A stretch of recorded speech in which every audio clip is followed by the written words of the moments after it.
नमस्कार। कला की दुनिया युवा पीढ़ी के साथ समृद्ध हो रही है। इनका सक्रिय होना कला के आकाश में सितारों का दिपदिपाता समय है। बहुत से युवा कलाकार अपनी विधाओं में तपस्यारत हैं।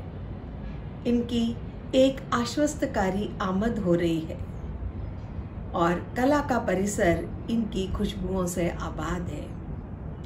हम कुछ ऐसे ही युवा कलाकारों को आपसे मिलवाएंगे और उनकी एक संघर्ष की या कहें कला संघर्ष की यादों को हम उनके साथ में आपके साथ शेयर करेंगे।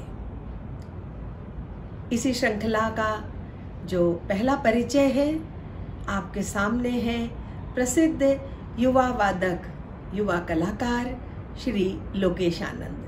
श्री लोकेश आनंद ने न केवल देश बल्कि विदेशों में भी अपनी कला से एक गहरी छाप छोड़ी है। आइए बात करते हैं लोकेश आनंद जी से। लोकेश जी, आपका इस मंच पर सादर अभिवादन है और आज हमको बहुत खुशी है कि हम आपकी एक दुर्लभ वाद्य शहनाई के साथ एक आपके भविष्य की भी मंगल कामना के साथ आज हमको एक अवसर मिला कि हम आपसे बातचीत कर सके। सबसे पहले तो हम और हमारे दर्शक आपसे यही जानना चाहेंगे कि आपने शहनाई जैसे एक दुर्लभ वाद्य को चुना और उसके बाद में उसके साथ आप उसको वैश्विक पहचान देने का में भी आज प्रयासरत हैं।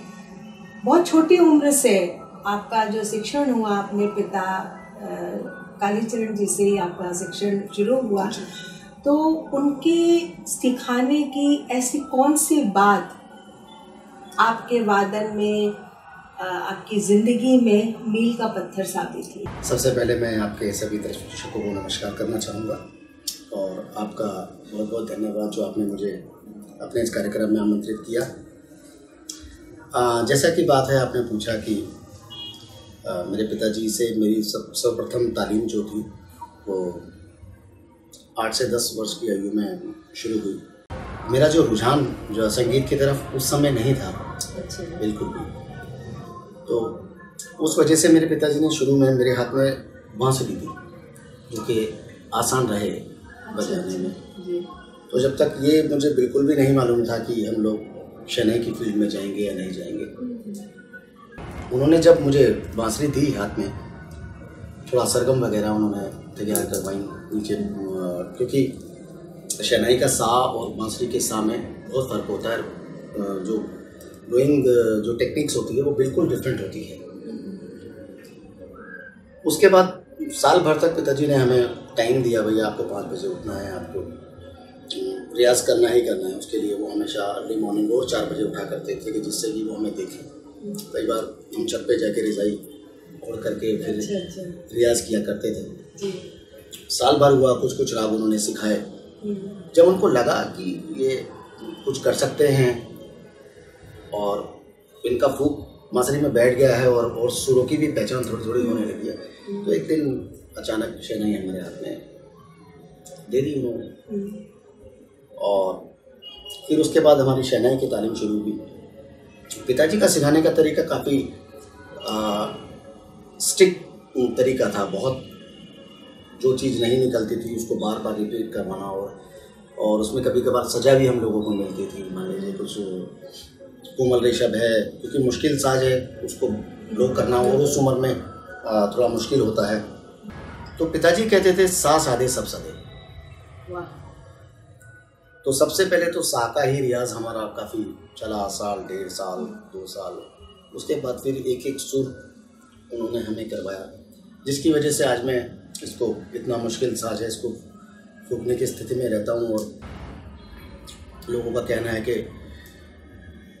मुश्किल साज है, लेकिन इसका जो मेरी बजाई की है वो थोड़ा डिफरेंट है। वो सब पिताजी की ही देन है, उनका कठिन परिश्रम, उनका रियाज कराने का तरीका और एक एक सुर को साधना। क्योंकि इसमें बहुत प्रॉब्लम भी होती है कि इसमें एक एक सुर में दो ही सिर्फ फूक से ही मेंटेन होता है साथ। अच्छा। इसमें मान लीजिए आप ये कहें बांसुरी की तरह कि हाफ नोट बंद करके हम कोमल ऋषभ लगाएंगे या कोमल गंधार लगाएंगे या कोमल धैवत या कोमल निषाद, नहीं, वो एक ही फूक से ही उतार करके कोमल निषाद बजेगा, कोमल गंधार बजेगा, थोड़ी फूक चढ़ा देंगे।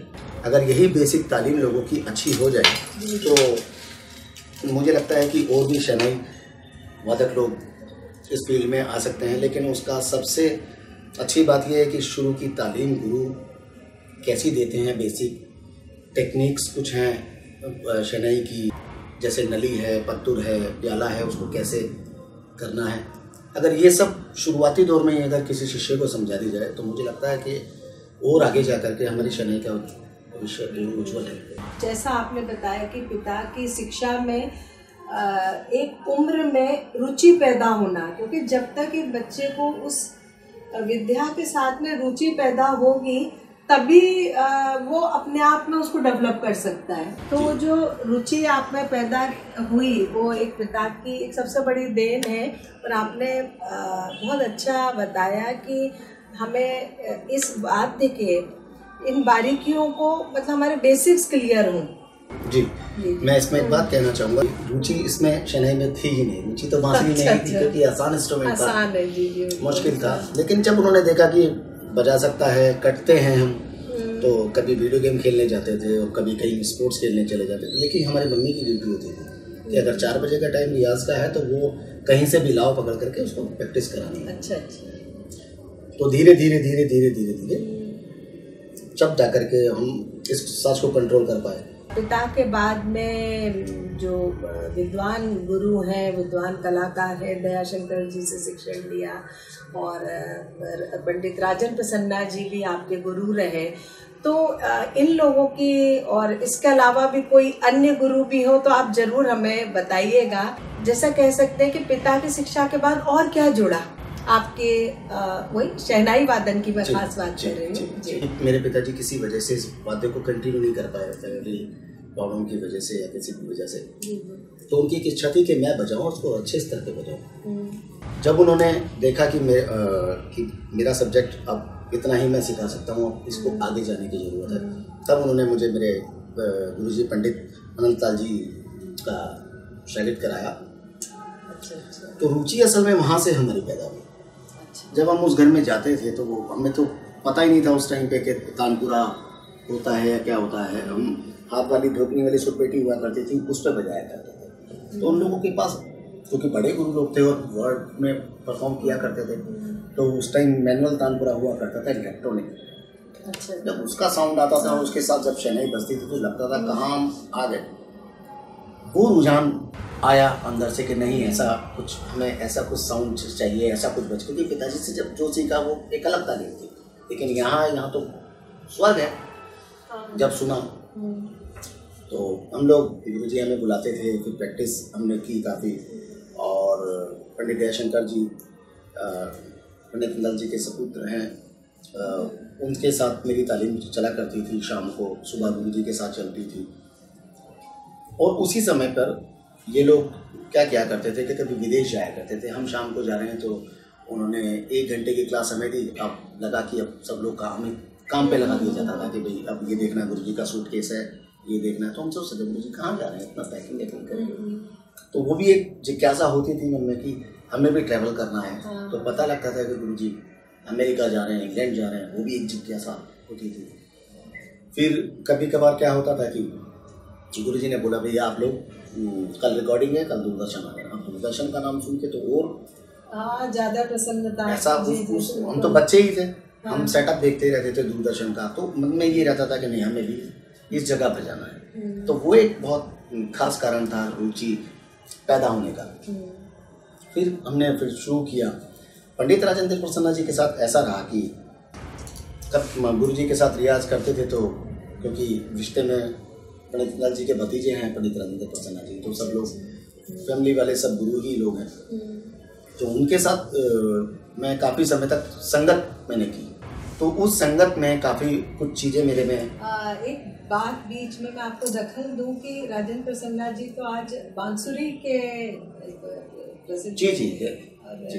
तो मतलब आप उनके साथ बांसुरी में के साथ में नहीं एक्चुअली उनका घराना शहनाई का ही है। हाँ बिल्कुल। उनका उनका जैसे मैंने आपको बताया, मेरी बेसिक तालीम बांसुरी में शुरू हुई, उनकी बेसिक तालीम शहनाई में शुरू हुई। तो वो इक्वली ही शहनाई बांसुरी दोनों ही ईश्वर की कृपा से बहुत अच्छा और बहुत लाजवाब बजाते हैं दोनों ही। तो उनके साथ मुझे संगत करता था मैं, तो उसमें मेरे को माइक कैसे रखना है, टेक्निक्स कुछ, और 7-8 साल जब आप किसी के साथ रहते हैं तो कुछ चीज़ें आ जाती हैं, तो मैं इसीलिए उनको भी गुरु मानता हूँ। हाँ, एक्चुअल में हम यही एक खास आपसे जानना चाहते हैं कि पिता से हटके, जैसे आपने बताया कि इन लोगों से आपको तो रुचि पैदा होने के साथ तो आपकी जो इसकी तकनीक है, एक गुरु की एक शिक्षण देने की भी तकनीक होती है, वो आपने बताई। तो उस तकनीक में मुझे लगता है कि एक व्यावहारिक तौर पे ही हम बता सकते हैं कि शहनाई से ही कि किस तरीके से चेंजेस आए होंगे, लेकिन हाँ फिर भी कुछ कोई ऐसी घटना कह सकते हैं या बात की, हाँ उसके टेक्निकल पार्ट में कुछ चेंजेस किस तरीके से आए। जितने भी लोग आप सुनेंगे, पुराने रिकॉर्ड सुनेंगे, उस्ताद बिस्मिल्लाह खान साहब का सुनेंगे, या जो पुराने शहनाई प्लेयर्स हुए, 440 कभी नहीं बजाया करते थे। डी और डी शार्प के बीच में, पहला काला और दूसरे काले के बीच में ही शहनाई बजती थी। बिल्कुल। तो हमें ये मेंटेन करना है कि हमारी फूक कहाँ स्टैंड करती है। हम पहले तानपुरा नहीं मिलाएंगे 440, पहले हम अपना फूक का शहनाई देखेंगे, फिर उस हिसाब से हम उसको तानपुरे को फिर सेट करेंगे। जी। आजकल ऐसा है कि पहले आपने तानपुरा मिला दिया, फिर आपको इंस्ट्रूमेंट मिलाना है। पहले हम इंस्ट्रूमेंट मिलाते थे, फिर तानपुरा मिलता था। तो ये सब चीज़ें कभी मान लीजिए कि प्रोग्राम करते करते थोड़ा सा चढ़ गया, तो उसको थोड़ा सा वो हमने, फिर उस टाइम पे दुक्कड़ बजते थे, तो दुक्कड़ को मिलाने की जरूरत नहीं होती है। अच्छा। तो ऐसा भी कुछ नहीं है कि तबला प्लेयर मिलाए हैं कुछ, कभी कभार होता भी था तो थोड़ा इशारा कर देते थे, वो समझ जाते थे कि भाई इसको थोड़ा ऊपर करना है, तो वो कर लिया करते थे। ये कुछ टेक्निकल पार्ट्स हैं इसके। मान लीजिए एक बार की मैं आपको घटना बताता हूँ। गैंगटॉक में संगीत सम्मेलन था और काफ़ी छोटेपन की बात है। तो वहाँ जा कर के जब हमने देखा, जब हम कार्यक्रम में गए तो हम शहनाई मिलाना हमने शुरू किया, तो शहनाई सबकी बंद, आवाज़ ही नहीं निकल रही उसमें से, क्योंकि वो टेम्परेचर ले लिया। तो वहाँ कुछ हमने टेक्निक्स देखी कि शहनाई को थोड़ा सा ऐसे करके, थोड़ा सा रगड़ के इसको गरमाई देना है, ऐसे करके थोड़ा गरमाई देना है, और थोड़ा आधा घंटा इसको खाली फूंक ही मारना है, अपनी सांसों से गर्म करना है, जब जा करके ये अच्छा आए। तो ये तो फर्स्ट टाइम था। उसके बाद मैं कई बार विदेश गया, कई बार मेरे साथ ऐसा हुआ। तो ये टेक्निक अगर किसी को नहीं मालूम होगी तो वो कैसे शहनाई बजाएगा, क्योंकि उसमें से आवाज़ ही नहीं निकलेगी। तो बहुत सारी टेक्निक्स हैं। कई बार हम बहुत गर्मी, दिल्ली में मान लीजिए ठंड है और हम महाराष्ट्र चले गए, वहाँ गर्मी है, तो वहाँ गर्मी है तो साज हमारा उतर जाएगा। अब उसको चढ़ाना कैसे है, वो टेक्निक मालूम होनी चाहिए। तो उस पर धागा उतार के हम इसको नली को थोड़ा अंदर कर देंगे तो हो जाएगा। मान लीजिए सर्दी है, कहीं उतर गया तो हम इस पे धागा बांध के इसको थोड़ा ऊपर कर देंगे, उतर। ये सब छोटी छोटी चीज़ें मेरे पिताजी ने मुझे सबसे पहले सिखाई, फिर उसके बाद गुरुजी ने सिखाई। ये बहुत मैटर करता है। ये इसका ज्ञान मुझे लगता है कि अगर कोई स्टूडेंट भी देख रहे हों शहनाई बजाने वाले, तो ये सब टेक्निक्स हैं जो बेसिक टेक्निक्स हैं, ये सब आनी चाहिए। शहनाई जब भी बजेगी, ये हर इंस्ट्रूमेंट की तरह नहीं है कि उठाया और बजा लिया या फिर मिला लिया। अगर ऐसा होता तो फिर सैकड़ों लोग हर इंस्ट्रूमेंट बजा रहे हैं। बिल्कुल बिल्कुल। नहीं, तो बात यहाँ पर यही है कि हम साज के साथ में खुद ही जब हम मोहब्बत करेंगे तो वो आपसे मोहब्बत करेगा। बिल्कुल, बिल्कुल। और सुरों के साथ भी तभी मोहब्बत होगी। बहुत खूबसूरत। हाँ, तो बस आगे की जो हम यात्रा में एक और आपके जीवन का एक जो खास बदलाव कह सकते हैं या मोड़ रहा, वो आपका रहा मार्तंड गायक पंडित जसराज जी आपके गुरु रहे। और ये भी, हाँ बिल्कुल, संगीत मार्तंड। अब ये सौभाग्य की भी बात है कि आप इतने विद्वान गुरु के कलाकार के आपको शागिर्दगी मिली। तो इसमें जो एक सबसे बड़ा एक प्रश्न यही कि गायक कलाकार और आप वादक कलाकार, तो आप लोगों का शिक्षण में और एक शिष्य के, एक गुरु और शिष्य के में किस तरीके से उस चीज़ का एक सामंजस्य बैठना, सिखाने में और सीखने में, और दूसरा आपके वादन में जो आपके अन्य जो गुरु रहे उनसे गुरुजी के साथ में जब आपको सानिध्य मिला तो वो किस तरीके से और आपकी कला यात्रा में वो चीजें जुड़ी? लोग कहते थे पहले कि संगीत एक सबसे आसान जरिया है कि आप अगर आपको ईश्वर से मिलना है तो इससे आसान जरिया कोई नहीं है। अब हम लोग कहते थे, लेकिन कैसे कहते थे, हमें रियाज करते थे हम तो बस लीन हो गए हैं, कभी एकदम से कुछ हुआ तो हम डर जाते थे। तो हमें लगा यही एक जरिया होगा, हालांकि वो एक जरिया है भी। जैसे जैसे समय मिलता गया तो हमने बड़े गुरुओं को सुनना शुरू किया। तो ऐसे ही सुनते सुनते कभी हम संगीत मास्टर पंडित जसराज जी का गायन सुनने गए एक बार। अब गए तो वो ऐसा लगा कि कुछ सामने से प्रकाश आ रहा है और आंखों में आंसू ही आंसू, और वो एक अलग एक ऑरा, एक बिल्कुल अलग, जैसे कि ईश्वर खुद गा रहे हों और हम सुन रहे हों, ऐसा एक आवाज़। मैंने कहा हो सकता है कुछ थकावट होगी, नींद की वजह से ऐसा हो सकता है। फिर हम दूसरी बार सुनने गए तो सेम वही हमारे साथ। फिर हम तीसरी चौथी, तो वो गाना हमारे जहन में आने लगा। कुछ हमने कुछ कोशिश किया इसमें, तो वो बोल बाट नहीं निकल पा रहे थे।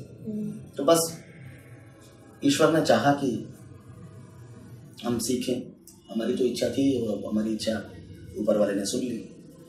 बस मैंने गुरु जी से रिक्वेस्ट की और मैंने कहा जी कि मैं कुछ शहनाई का जो एक चलन है और जो वो है उससे कुछ अलग इसमें बजाना चाहता हूँ। उनको ये बात लगी तो मुझे स्वीकार किया उन्होंने। ईश्वर की कृपा है मेरे लिए, बहुत बड़ी कृपा मेरे लिए रही। फिर उसके बाद मैं तालीम की जहाँ तक बात करूँ, 90 की एज में भी लास्ट ईयर भी वो अपने स्टूडेंट्स को स्काइप के जरिए सिखाया करते थे। अच्छा, इतना समय वो निकालते थे कि उनको मालूम है कि किसको बोला तो मुझे ये पूछना है। उनको याद रहता था कि अपना शाम को 6 बजे फोन करता, तो 6 बजे वीडियो कॉल आ जाती थी। उसके बाद हाँ क्या पूछना है तो स्काइप पे ही। और मेरे सबसे छोटे गुरु भाई हैं पंडित रतन मोहन शर्मा जी के बेटे स्वर, उनकी तो रेगुलर तालीम चलती रहती थी।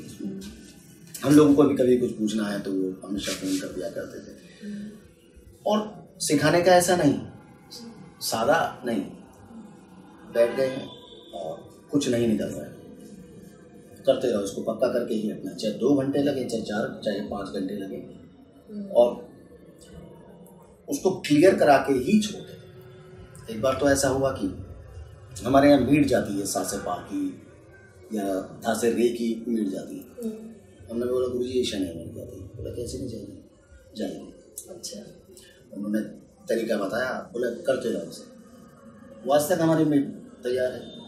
अच्छा। क्योंकि नोट करते हैं वो, फिंगर ओपन होकर के फिर उसको लेके आना पड़ता है दूसरे से। तो ऐसे प्रतापी थे गुरु जी, जो चीज़ तैयार करवा दी। दूसरा, इनकी बंदिशें खुद की बनाई हुई बंदिशें, और उनको स्वरबद्ध उनका खुद का किया जाना, ये बिल्कुल संगीत जगत में बिल्कुल एक उसका एक अलग प्रभाव था। और उसको जब मैं आज इसमें बजाता हूँ तो लोगों को बहुत पसंद आता है इसमें कि एक शनाई का एक अलग स्टाइल हुआ है। और यही तालीम चलती रही और आज उस पर जिससे जब घरानों को के भी संदर्भ में बात करते हैं तो मेवाती घराने के रहे ना जी मेवाती घराने, तो कुछ घराने का भी प्रभाव आया क्या? जी बिल्कुल, वो तो गायकी में और बजायकी में, बंदिशों में, सब में घराने का प्रभाव आता ही है। तो अभी आपके शहनाई में वो पूरा? जी अभी मैं पूरा उसी को मेंटेन करके चलता हूँ, कोशिश करता हूँ जितना मैंने सीखा और सीखाया। लेकिन कुछ मेरा बनारस का भी रहा पिछला, तो उसमें चैती, गजरी, ये सब चीज़ें जो है वो मैं बनारस से बजाता हूँ। बाकी शहनाई का एक टिपिकल अंग है जो हमारे उस्ताद बिस्मिल्लाह खान साहब छोड़ के गए हैं, वो ईश्वर की बनाई हुई चीज़ है, वो तो छूट ही नहीं सकता, वो तो सब लोगों को करना ही करना है कुछ। तो इस हिसाब से हमें अपनी मूल से तो बहुत छेड़छाड़ करना भी नहीं चाहिए। और हम आज आपसे, हमारे सामने बात भी है, आप भी हैं, हम आपसे एक निवेदन करेंगे कि हम अपने गुरुजी की जो बात अभी हम कर रहे थे, और तो अगर हम आपके वादन से हम थोड़ा सा एक अंश सुन सकें तो सब लोगों को बहुत खुशी होगी इस बारे में।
शहनाई के साथ में दर्शकों को बताया। अब आप तो खैर एक हमारा संगीत का एक बहुत अच्छा भविष्य है और बहुत ही युवा है अभी तो, और आपने बहुत सारे नवाचार भी किए हैं, उनके बारे में भी मैं अभी आगे आपसे बात करूंगी।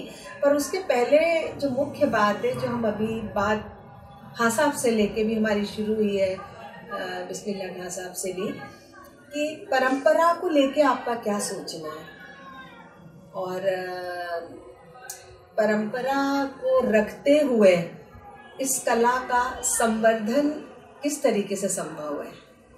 देखिए, परंपरा तो परंपरा ही है। परंपरा जहाँ तक मैंने देखा है कि इसका बदलते रूप ज़्यादा है, और कई लोग परंपरा को, अपने जो घरानेदार लोग हैं वो परंपरा को कायम भी रखते हैं। तो शास्त्रीय संगीत में ज़्यादातर घराने इसीलिए बने हैं कि वो अपनी परंपरा को कायम रख सकें, लेकिन कहीं कहीं बदलाव भी जरूरी है। तो जैसे कि मैंने पहले बताया आपको कि कुछ चीज़ें हैं जो उस्ताद बिस्मिल्लाह खां साहब जो बजा के चले गए, तो वो चीज़ें तो इसमें मुमकिन नहीं है कि उसको कोई भी शनाई प्लेयर बजाएगा तो उसके अंदर वो चीज़ आएगी। कुछ रीड की चीज़ें हैं, कुछ वो तो आनी ही होती है। लेकिन बदलाव, जैसा कि मैंने बताया कि मैं ट्रेडिशनल जो इसका चलन था उससे हट करके कुछ अलग सीखना चाहता था, इसीलिए मैं शायद पंडित संगीत माता पंडित जसराज जी का। तो परंपरा इसकी वाद्य की यही है कि इसमें आज तक कोई चेंज नहीं कर पाया। लोगों ने बहुत कोशिश की इसको चेंज करने की। मान लीजिए इसमें कई लोगों ने इसमें की लगाने की कोशिश की, चाबी, क्योंकि इसमें ये जितने होल हैं इसके अंदर हम इसे 7 फिंगर से ही परफॉर्म कर सकते हैं। और बहुत ज़्यादा से ज़्यादा ये कॉमन टेबल तक इंस्ट्रूमेंट ज़्यादा है। मान लीजिए कि लोगों को लगा हम पंचम इसमें कर लेते हैं, तो नीचे एक हॉल करके उन्होंने यहाँ पीछे एक चाबी लगाई, लेकिन वो सक्सेस नहीं हुआ। आज भी आप देख रहे हैं कि ये इसमें धागा ही लपेटा जाता है, और बीट का भी कोई चीज़ नहीं है, ये भी देसी है, धागे से बना हुआ है।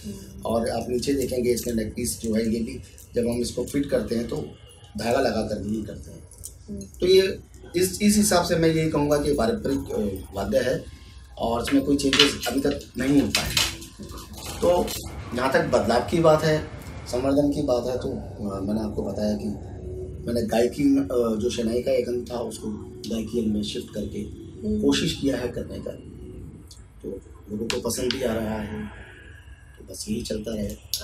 बस मूल से छेड़छाड़, जी, मतलब मूल तो आप देख ही रहे हैं, मैंने बताया जी, बिल्कुल। उसका फूक का स्टाइल और वो मूल कभी तो बदल नहीं सकता। मूल से छेड़छाड़ होना ठीक भी नहीं है। हम परंपरा की भी बात कर रहे हैं, तो जैसे आपके तो विदेशों में बहुत प्रोग्राम्स वगैरह होते रहते हैं, तो आपने जैज और सिम्फनी के साथ में भी प्रयोग किए हैं और उनके मंचों पर आप एक अलग तरीके से स्थापित भी हुए हैं।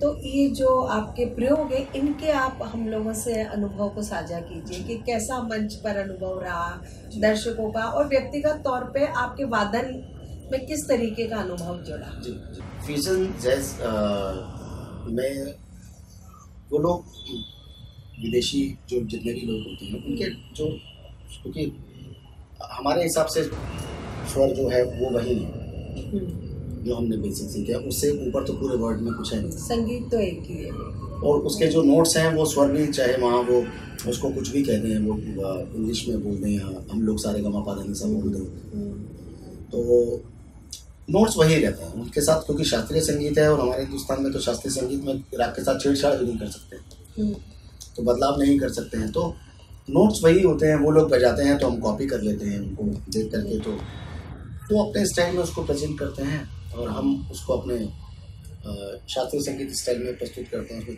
थोड़ा सा लाइट म्यूजिक का कुछ अंग हमने डाल दिया है या कुछ दे दिया, बाकी वो चेंज सिर्फ इसीलिए हो जाता है क्योंकि उसके अंदर इलेक्ट्रॉनिक इंस्ट्रूमेंट बज रहे हैं। और फ्यूजन ये हो गया कि मान लीजिए उनका कोई इंस्ट्रूमेंट है, उनके साथ मैं कोलैबोरेशन कर रहा हूँ या कुछ बजा रहा हूँ, तो वो फ्यूजन के तरीके से हो गया।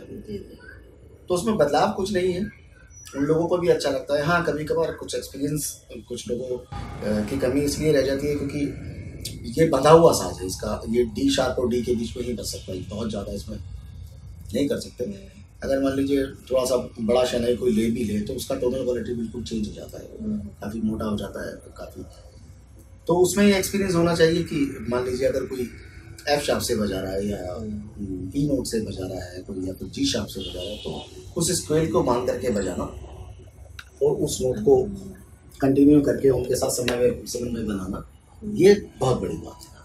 तो ईश्वर की कृपा से मुझे कभी दिक्कत नहीं हुई, क्योंकि मैं थोड़ा। आपको कैसा लगा, अनुभव कैसा रहा वहाँ का? अच्छा, इंटरेस्टिंग था। शुरू में तो कभी कभार थोड़ी दिक्कत होती थी। अच्छा। लेकिन जब हमने देख लिया कि नहीं उसको उसका तरीका ये है, तो हमने उस तरीके से उसको फिर करना शुरू किया, और आज कोई दिक्कत नहीं होती है, आराम से हम लोग काफ़ी कोलैबोरेशन करते हैं, काफ़ी बजाते हैं। लेकिन जैसे जो भी आप ये फ्यूजन भी कर रहे हैं, उसको हम एक नवाचार शब्द भी के रूप में भी समझ सकते हैं। तो इस नवाचारों से इसके भविष्य पे कोई मतलब ऐसा नहीं लगता कि कोई परेशानी होगी इस तरीके के फ्यूजन से? नहीं, देखिए हमारा भारतीय शास्त्रीय संगीत तो शास्त्रीय संगीत ही है।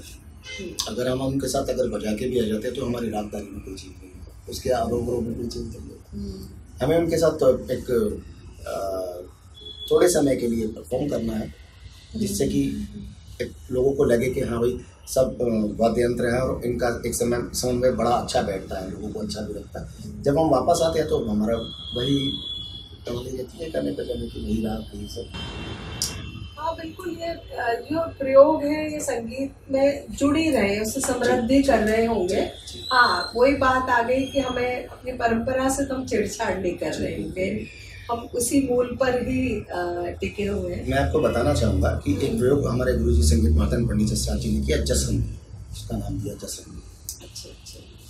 और उसका प्रयोग कैसे हुआ कि उन्होंने ये देखा कि जब मेल गाते हैं तो मेल का स्केल थोड़ा सा लोअर होता है, जब फीमेल गाती हैं तो हाई होता है। तो उनको एक क्वेश्चन उठा मन में है कि ये दोनों एक पंच पे एक साथ नहीं गा सकते। अच्छा। तो उसमें यही रहा कि उन्होंने जब ये प्रयोग किया तो ये प्रयोग बहुत सक्सेस हुआ। उसमें क्या हुआ कि मान लीजिए कोई सा से एक राग गा रहा है, तो मध्यम से फीमेल सेम रहते हैं, लेकिन उनका स्वर जो है वो सा को मान के, उनका भी वही सा है और उनका भी वही सा है, लेकिन वो राग एक जगह जा करके एक ही है। ये बहुत सक्सेस हो रहा है ऐसा। यही एक साधना का फल होता है कि हम सुरों को, जिसे कहते हैं ना, सुरों को साध रहे हैं, तो हम हमारे अंदर जब हम उसको समझते हैं, हमारी समझ जब आती है, तभी अभी आज ये लोग विद्वान गुरु हैं, जो लोग अमर है, हमेशा उनका संगीत अमर है। लोकेश जी, आपने शहनाई में लोक धुनों को बहुत जगह दी है, बहुत खूबसूरत आपकी लोक धुनें हमने सुनी है मंच पर भी। तो हम आपसे आज यही जानना चाहते हैं कि आपका जो भी एक अनुभव इस कला के साथ जुड़ रहा है, तो आप मानते हैं कि कोई भी शास्त्रीय संगीत है उसका मूल लोक है, लोक संगीत है? जी बिल्कुल, मेरा मानना है कि सबसे पहले तो लोकगीत ही गाँव में और जो क्षेत्रीय भाषाओं के लोकगीत ही गाए जाते थे। हमारा शास्त्रीय संगीत भी बहुत पुराना है, लेकिन लोकगीतों की भी अपनी एक जगह है और आज भी उसका प्रचलन है। और उसका सबसे बड़ा उदाहरण ये है कि शहनाई के साथ तो बहुत ही ज़्यादा जुड़ा है। उसकी वजह ये है कि हम भले ही 1-1.5 घंटा कोई भी राग बजाते हैं, कुछ भी बजाते हैं, लेकिन जो हमारी ऑडियंस है, हमारे श्रोताओं की तसल्ली जब ही होती है जब हम उस पर कोई चैती, कजरी या बनारसी धुन सुना हो। अच्छा। और वो आज भी घर घर में गाई जाती हैं। बहुत सारी चीज़ें, मैं आज ही का वाक्य बताता हूँ। हम लोग गाड़ी में आ रहे थे और हमारे मेरे शिष्य मेरे साथ में थे, तो हम बड़े गुलाम अली खान साहब को सुन रहे थे। क्या करूँ समझ नहीं आए ना पाला। अच्छा। तो वो उन्होंने किसी फिल्म का सुना होगा, बोले अरे हाँ ये तो उन्होंने फिल्म का गाना गा दिया। तो मैंने उनको फिर क्लियर किया, मैंने कहा नहीं, ये सब चीज़ जो है ये हमारे फोक चीज़ें हैं, ये सब हमारी ठुमरी, चैती, कजरी, ये सब चीज़ें जो हैं, ये जो फिल्मों में आया वो बहुत दशक बाद आया। जैसे हमारे अपने दादा गुरु पंडित माते प्रसाद मिश्र की जो एक धुन है, डगर बीच कैसे चलूं, और वो भी उसका भी फिल्मी वर्जन हुआ। तो ऐसे आप जितने भी क्लासिकल से लोग बोलते हैं उसको सेमी क्लासिकल, फिर जितना भी उनको आप जुड़ा हुआ बोलेंगे तो वो सब वही है, लोकगीतों से उठ करके ही आया है।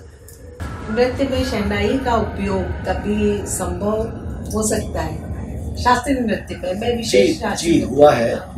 नृत्य नाटिका में जो वो परफॉर्म करते हैं उसमें मान लीजिए कोई नृत्य नाटिका में कोई विवाह का है या फिर कोई सैड सीन है या कुछ, उसमें आज नृत्य में प्रूव होता है काफी बड़े कार्यक्रम इफेक्ट के तौर पर। शहनाई का जो एक यूज होता है वो रिकॉर्डिंग में, शहनाई जो है इसको मंगल वाद्य और ये सिर्फ मंगल कार्यों में ही बजाया जाता है। लेकिन आप कभी देखेंगे किसी फिल्म में कि कोई किसी की डेथ हो गई है, कोई चिता जल रही है, तो उसमें आप देखेंगे हाई पिच से वो सोहनी राग का आया और बहुत सैड एक पीस आया, वो इफेक्ट है। शहनाई का जो साउंड है वो लाइक इफेक्ट है। आप उसी सैड पीस में अगर आप कोई खुशी का शादी का भी दिखा देंगे तो वो विजुअल ऐसा ही होगा कि ये खुशी का है। अगर उसमें आप कोई डेथ सीन दिखा देंगे तो वो ऐसा ही लगेगा। तो इसका यूज़ तो नृत्य नाटकों में बहुत होता है और काफ़ी मैंने कंपोजिशंस वगैरह भी काफ़ी बजाए हैं, जो कि वो कंबाइन करके बजता है, जैसे उसमें बहुत सारी कंपोजिशंस मैंने बजाई हैं। अच्छा, एक प्रश्न है कि कुछ संस्मरण बताइए, आपकी जो भी एक कला की यात्रा चल रही है सफ़र में, अभी तो सफ़र जारी है और आप हम तो अभी भी आपको एक शुभकामनाएं देते हैं कि आप आकाश की ऊंचाई आपको मिले। तो कोई संस्मरण अभी आपकी इस कला यात्रा में जुड़ा हो जो आपको हमेशा अच्छा लगता हो? जी, संस्मरण जो गुरुजी के साथ हमने तालीम ली और बहुत सारी जगह मैं गुरुजी के साथ रहा, चिकन मटन विजय जी के साथ काफ़ी जगह हमने परफॉर्म किया, वो सब यादें मेरे मन में है। उसमें एक मैं आपको वाक्य बताता हूँ। एक बार हुआ क्या करता था कि शुरू में जब हम जाते थे तो गुरुजी सी से गाया करते थे। अच्छा। तो उन्होंने कहा यार एक काम करो, थोड़ा तुम नीचे आओ, थोड़ा हम ऊपर। मैंने कहा जी मेरा तो दिशा आपका शनाई है, बोला तो थोड़ा तुम नीचे आओ, थोड़ा हम ऊपर आते हैं। तो उसमें क्या किया गुरुजी ने कि मैंने ढूंढना शुरू किया कोई शीशा आपका अच्छा शनाई मिल जाए जो कि कंट्रोल करे या कुछ हो ऐसा। तो वो शहनाई मुझे काफ़ी साल नहीं मिली और जब मिली, जब गुरुजी स्किल अपना वो डाउन करते गए, जैसे फिर वो सी में गाने लगे गुरुजी शीशा से, फिर बी में आ गए गुरुजी। तो ये था। तो एक बार क्या हुआ कि मंच पे गुरुजी हमेशा मुझे बिठाते थे कि आओ बजाओ, तो लेकिन स्केल का दिक्कत, क्योंकि कठिन बात है, स्केल का प्रॉब्लम क्या था। लेकिन फिर भी एक शहनाई था मेरे पास, उसका मैं प्रैक्टिस उस समय मैं कर ही रहा था। तो शंकरलाल फेस्टिवल की बात है। अच्छा। जी, हम लोग मंच पे जा करके बैठ गए और गुरुजी ने पूरा गाया, सारा गाना गाया। लास्ट में गुरुजी भजन गा रहे थे, तो अचानक पता नहीं उन्हें कैसे याद आया, उन्होंने पीछे बोल के देखा ऐसे करके, बोले शहनाई कहाँ है। मैं बहुत डर गया, मैं कहा शहनाई अब तो बजानी पड़ेगी। मैं शहनाई लेके गया था, लेकिन बजा इसलिए नहीं रहा था क्योंकि स्केल प्रॉब्लम है। और मंच पे वो शुरुआती दौर की बात है, उसके बाद तो मैंने बहुत पंच शेयर किए गुरुजी के साथ और काफ़ी गुरुजी प्यार भी मिला गुरुजी से ऑन स्टेज काफ़ी दफ़ा। लेकिन ये शुरुआती दौर की बात है, जब उन्होंने बोला और चलते प्रोग्राम बीच में मुझे बोला लेकर के आओ थोड़ा, तो मैं गया नीचे ग्रीन रूम से शहनाई उठा करके लाया। उस समय मेरा ईश्वर ने साथ दिया कि पत्तूर जो है काफ़ी टाइम लगता है इसको रीड को बनाने में। अच्छा। उस समय ऐसा था कि मैं मंच पे था और वो बॉडी में गर्मी भी होती है, तो मैंने नीचे ही पत्ते को जब लब दिया, इसको जब गीला किया तो ऊपर तक रेडी था। गुरुजी बोले बजाओ, वो बजाया। लेकिन जब मैं मंच से नीचे उतरा तो मेरे हाथ पैर कांप रहे थे। तो ऐसा वाक्य एक दो बार मेरे साथ हुआ। ये सब गुरु फल रूपी आशीर्वाद होते हैं सब। आपसे आज के लिए तो एक और प्रश्न है बहुत इम्पोर्टेंट कि आप शहनाई के भविष्य को किस तरीके से देख रहे हैं? आपका कोई एक ऐसा कोई सपना शहनाई को लेकर? जी, बहुत बड़ा सपना है शहनाई को लेकर कि लोग बार बार यही क्वेश्चन पूछते हैं कि शहनाई रेयर इंस्ट्रूमेंट क्यों है, क्यों बजा है। और किसी हद तक ये बात है भी, लेकिन आज यंग लोग बजा रहे हैं और आगे जाकर के ये शहनाई का जो भविष्य है वो अंधकार में नहीं रहेगा। क्योंकि मैंने एक मुहिम चलाया हुआ है कि मैं जो भी सीखने वाले लोग हैं उनको पूरे तरीके से, पूरी टेक्निक के साथ और सब कुछ बेसिक के साथ ही सिखाता हूँ, जिसमें तकरीबन 200 से 250 लोग पूरे विश्व में सीख रहे हैं अभी प्रेजेंट। लेकिन मुश्किल है, कोई कंट्रोल, किसी को ऑनलाइन सिखाता हूँ, कोई घर पे आके सीखते हैं, तो थोड़ा मुश्किल होता है ऑनलाइन में, क्योंकि ऑनलाइन सिखाने का ये शास्त्रीय संगीत ही नहीं है। मैं कोशिश करता हूँ कि उनको सिखाऊं, तो बस यही मैं, क्योंकि मुझे इस बात को कहने में कोई गिला नहीं होगा कि ये कुछ लोगों ने इसको सिर्फ अपने घर का संगीत बना के रखा कि ये सिर्फ हमारे घर में ही बजे। तो मेरा ये ध्येय नहीं है, क्योंकि मैं कोई घरानेदार नहीं हूँ। मेरे पिताजी शादी विवाह में परफॉर्म किया करते थे और मेरे घराने में कोई ऐसा मेरे चाचा भाई वगैरह अभी प्रेजेंट में बजाते हैं, लेकिन ऐसा कुछ नहीं कि हमारा कोई घराना कुछ रहा हो। तो मैं ये चाहता हूँ कि इसको मैं अपने तक सीमित ना रखूँ और लोग बजाएं, और कई लोग आपके सामने आएंगे, कुछ महिलाएं शहनाई वादक हैं और कुछ बम्बई में कुछ बच्चे अच्छा बजा रहे हैं और कुछ कर्नाटक में अच्छा बजा रहे हैं, तो आपको आगे सुनने को मिलेगा। काफ़ी मैं प्रयासरत हूँ इस चीज़ के लिए कि ये आगे आने वाले में इसको उंगलियों पे ना गिना जाए, इतने शहनाई वादक हैं। आप प्रेजेंट में फिंगर टिप्स पे गिन सकते हैं, सिंगल फिंगर टिप्स पे गिन सकते हैं। तो मैं चाहता हूँ ये गिनती खत्म हो और शहनाई आगे बढ़े, और ईश्वर ने चाहा, गुरु का आशीर्वाद रहा तो जो ये आगे बढ़ेगी आने वाले समय में। लोकेश जी, बहुत ही आनंद आया। हमारी छोटी सी बात रही, छोटी सी मुलाकात भी, पर हमने आपकी कला यात्रा को समझा, हमारे दर्शक ने भी समझा, और हम एक बार फिर आपके एक उज्जवल भविष्य की कामना करते हैं, आपके अच्छे स्वास्थ्य की कामना करते हैं, और साथ में आप जिस ईमानदारी के साथ में इस शिक्षा को और इस कला को आप आगे इतने विश्वास के साथ में बढ़ा रहे हैं, तो ईश्वर आपकी इस कामना को ज़रूर पूरा करेगा। और बहुत बहुत धन्यवाद कि आपने हमारे लिए समय दिया।